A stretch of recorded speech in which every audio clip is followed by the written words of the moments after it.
Script پڑھا تھا یا ویسی فون کال پہ؟ نہیں, میں نے اسکرپٹ پڑھی تھی. اچھا, اوکے. تو اسکرپٹ جب پڑھا تو آپ کے ذہن میں اپنے کیریکٹر کو لے کے کیا کانسیپٹ آیا تھا؟ آپ کرتی ہیں اس طرح بنا لیتی ہیں یا آپ ڈائریکٹر کے ساتھ بیٹھ کے پھر کریٹ کرتی ہیں؟ سو آئی فیل جب آپ ایک اسکرپٹ پڑھتے ہیں تو آپ کے مائنڈ میں کیریکٹر بن ہی جاتا ہے, ٹھیک ہے, رائٹ. لیکن آئی آلسو فیل بہت امپورٹنٹ ہوتا ہے کہ آپ ڈائریکٹر کے ساتھ ٹیلی کرتے رہیں کہ ان کے مائنڈ میں یہ کیریکٹر کیسے ہے, اینڈ پھر اس کو ملا کے you have to perform accordingly, right.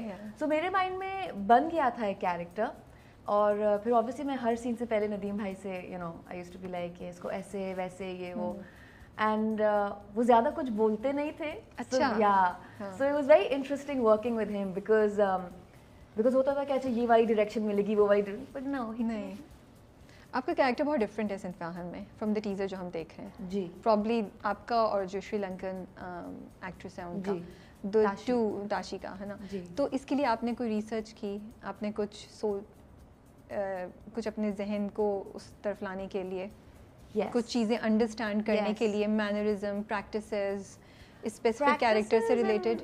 Mannerism, یس. آئی فیل ہم لوگوں نے جب شروع کیا تھا تو لکلی ہم نے شروع ہی with Arzoo's character we started with her beginning episodes. تو مجھے وہ ایک فلو مل گیا تھا ٹو کریٹ, بیکاز آپ کو تو پتہ ہے شوٹنگ تو کہیں سے بھی شروع ہو جاتی ہے, کہیں سے بھی اٹھا کے ہم, تو مجھے وہ ایک فلو مل گیا تھا. And I think what came naturally was which I also noticed on set myself was پہلے آرزو کی باڈی لینگویج میں ایک میکنس نہیں بٹ ایک awkwardness, when someone's not fully themselves and not confidently themselves. تو وہ خود ہی آ گیا تھا بیکاز وہ میرے مائنڈ میں تھا کہ probably this is how Arzu would be feeling because she's in this situation, right? So I play a lot on the emotions and feeling of the character and accordingly وہ پھر body language بھی آ جاتی ہے. اچھا, teaser سے تو لگ رہا ہے آرزو بڑی اسٹرانگ ہے. ٹیزر سے نہیں مجھے لگا, یہ جو آپ کہہ رہی ہیں ٹیزر میں تو جتنا دکھایا تو مجھے شروع سے ہی لگ رہا ہے کہ پرابلی ان سب میں سے سب سے زیادہ مجھے وہ اسٹرانگ لگی. سو آرزو کا یہ ہوتا ہے کہ اس کے لیے جو پی ایم اے کا جرنی ہے نا, that is probably the most meaningful journey of her life, which kind of جو اس کو kind of how should I say it makes her sure of who she is, and that's where جو ہے اس کا وہ confidence آتا ہے. اور لیکن آپ کا کیریکٹر ریلیجس مائنورٹی کا ہے, اس میں اس پوائنٹ سے بات کر رہی تھی کہ ایک تو یہ کہ کچھ اس کے لیے آپ نے ریسرچ کی کہ یہ اسپیسیفک کرسچنز جو ہیں وہ کس طریقے سے کچھ کرتے ہیں, کچھ اس میں آپ نے جا کے کیا یا اس کی ضرورت نہیں پڑی کہ وہ بیسک شروع کا دکھایا تھا؟ بالکل, میں تو ایکچولی بہت خوش تھی. میں نے کہا I would love to represent our minorities and it's a great idea. جب آیا ٹیزر تو میں اتنی خوش تھی اور اتنی happily we were surprised کہ wow, it's a brilliant idea. It's a brilliant idea and also میرا احمد نے اس کو اتنی اچھی طریقے سے لکھا ہے کہ اس میں آپ کو کوئی چیز اوور بھی نہیں لگے گی کہ اس کو اوور امپوز بھی کر رہے ہیں. ٹھیک ہے, سٹل طریقے سے میسیجز ہوں گے. Everything is very subtle. Even her character is very subtle. ٹھیک ہے, just because you're Christian doesn't mean there has to be something different about you, right? بالکل بھی نہیں, بالکل. تو اس سینس میں جو آپ کہہ رہی ہیں اس میں I think ضرورت نہیں تھی, لیکن out of curiosity میرا سوال تھا, but it's good that you clarified. But I feel کہ یہ چیزیں مائنڈ میں رکھنا کہ آپ ایک how would a minority feel in a situation like this, وہ میرے لیے سب بہت امپورٹنٹ تھا. تو I try to work on that. Okay, ٹھیک ہے. تو پہلی بار جب یونیفارم پہنا کیسا فیل ہو رہا تھا؟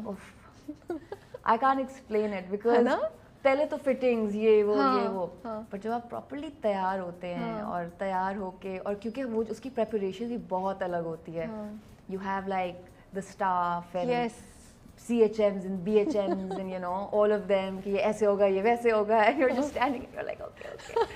So it's very interesting and overwhelming at the same time. اور پھر اینڈ میں تو یعنی کہ ہمیں عادت ہی ہو گئی تھی, ہم بیرے بھی سیٹ کر رہے ہیں, سب کچھ کر رہے ہیں, رائٹ. تو